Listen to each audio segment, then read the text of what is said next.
Hey, what is up, everyone? Today I'm going to talk about a topic I know a lot of us are witnessing throughout our lives and throughout people we know, and that is just the fact that we are currently living in times where our nation is running into gambling and running into these other activities because they are lost on hope.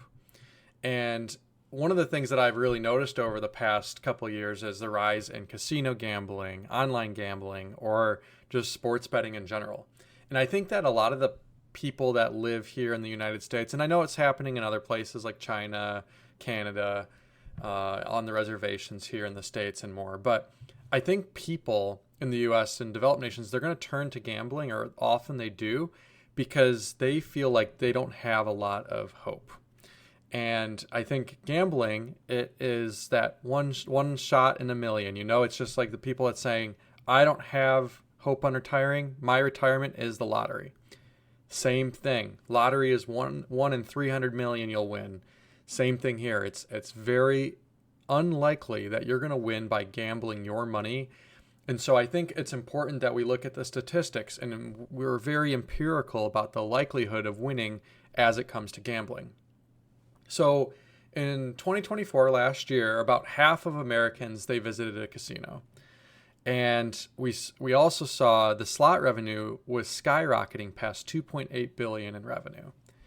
This is absolutely insane that we all know slot machines have some of the worst odds on the market, right? I mean, the house edge is like 40% plus in many of these machines. And just to give you an example, roulette, it's about a 0.5 to 1.5% margin of error depending on how the table's set up. But essentially, you're way more likely to win roulette than you are to win a slot machine dozens of times over.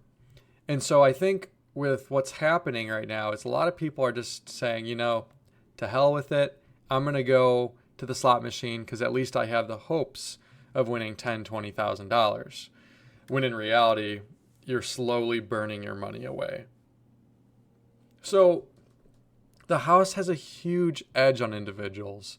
And I think they kind of prey on those really dopamine filled noises, the loud bells, the ringing. They actually build a perfect mousetrap in these games. And so unfortunately, like with the beautiful colors, the noises, the sounds, the way the game is constructed, it's really hard to leave because it's like the siren in the middle of the ocean. It's the mermaid in the middle of the ocean. It's the thing that you want to see happen. And the further and the more you do it, the more you keep doing it. And so there's a lot of people that are hooked to these things and they can't get out. So the house has just this huge edge on these individuals. And oftentimes they have no hope of winning. Now, in a society where we have scarce jobs, or a lot of things where it's not looking great. Look at Australia, look at the UK, look at other places. But when there's not a lot of jobs, or there's a lot of low paying jobs, this is kind of that carrot. This is kind of that thing to say, hey, you can win here too. And if you can't pay your bills, come to the casino. You can make extra money. And a lot of us know, because going to the casino is not a good thing to do, but they're fun. They're exciting. There's hope. There's luck. You never know what's going to happen, right? And so I think people in these low-paying jobs or just lack of opportunities in general, people go to the casino because anybody can walk in and walk out a winner, right? So there's that random chance. So I think many people turn to these vice-filled activities or these things that are very unlikely to win, where one will not win on average because they have no opportunities. And this is the same with scratch off as well, guys. I mean, around 43% of people in the US bought a scratchy last year. And this has only been increasing over the past couple decades. And I think it's just because it's so prevalent. You can go to any machine, any grocery store, or any gas station, and you can find an Arizona, at least here in Arizona, you can find a Arizona lottery machine. And so it's just become so easy and accessible for anybody to be able to buy one of these tickets, I've never seen anyone win, but I'm sure people have, and it's just really rare. So people lean into these tickets because they want that quick and easy dopamine big win, even if it's just $500. That's the thing, guys. A lot of these tickets are $3, $5, $10, and there's like a $500 prize, right? And it's like, if you really think about it, $500 is not that much money. In fact, if you put that $10 into an S&P 500 or even Bitcoin, anything, and you just invested it every week or every month for a year, you would be approaching hundreds of dollars, right? And so I think it's just people are looking for that quick return on investment without putting in the work. And these hits, I don't even think it's about the money for half these people. I just think they like that dopamine hit when they do win. It's like the best feeling I've heard on earth, like the best feeling you can possibly imagine. Like that, I've never done this, but I know people say it. Once when you do heroin, everything else feels like crap. Same thing with these big gambling wins, as I'm sure it's a rush to the head. It's one of the best euphoric feelings you can imagine. And it's hard to replace that. And people keep trying to chase that again and again and again. So, like, one of the things that I like doing, and I did it this weekend, and I just have fun with it, throw 10, 20 bucks around, but I did sports betting this weekend, and it was fun. It made me engaged. It got me interested. And people have been throwing hundreds and hundreds of billions, guys, at sports betting. This is a huge industry, and it marries things that people love in America and abroad. They love sports, and they love money, and they love gambling, and it's just this perfect unison, right, of all these activities. So I think sports gambling is something that people do as well, because they want to win big with their team, right? Their team, if their team wins, they want to win as well, right? And so it makes it pretty addictive because it marries something that used to be something you watch to support your team. Now there's that monetary thing tied to it. So I just think it's so accessible now. Like any TV you turn on, or any YouTube ad, or any place you drive down the highway, you see a casino ad. There's ads everywhere, and it's just normalizing gambling as far as you can see. And I think we've just become a nation of gamblers because many people, I feel like, are lost on hope. They don't see a way up, and they're like, well, my only way up is winning the jackpot, so why not? And so that's what people do. People do it in hopes of winning, right? And that's never a good thing to do, especially because the casino will always have the edge over the long run. So I think what's interesting is we're kind of in a recessionary environment right now. Things are tight. And I do think that gambling, it offers that glimmer of hope for people. Like if things are tough, I know that we saw in 2008 gambling uptick a bit because of the economic turmoil. And I think it makes sense, right? It's like, oh, you can win $500 to $10,000, which isn't a lot of money, but in a tight time it is.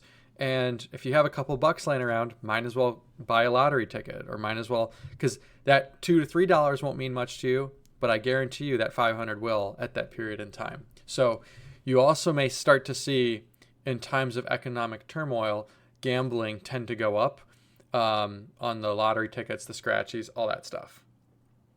And I've always heard this, and I'm sure you guys have heard this too. It's like,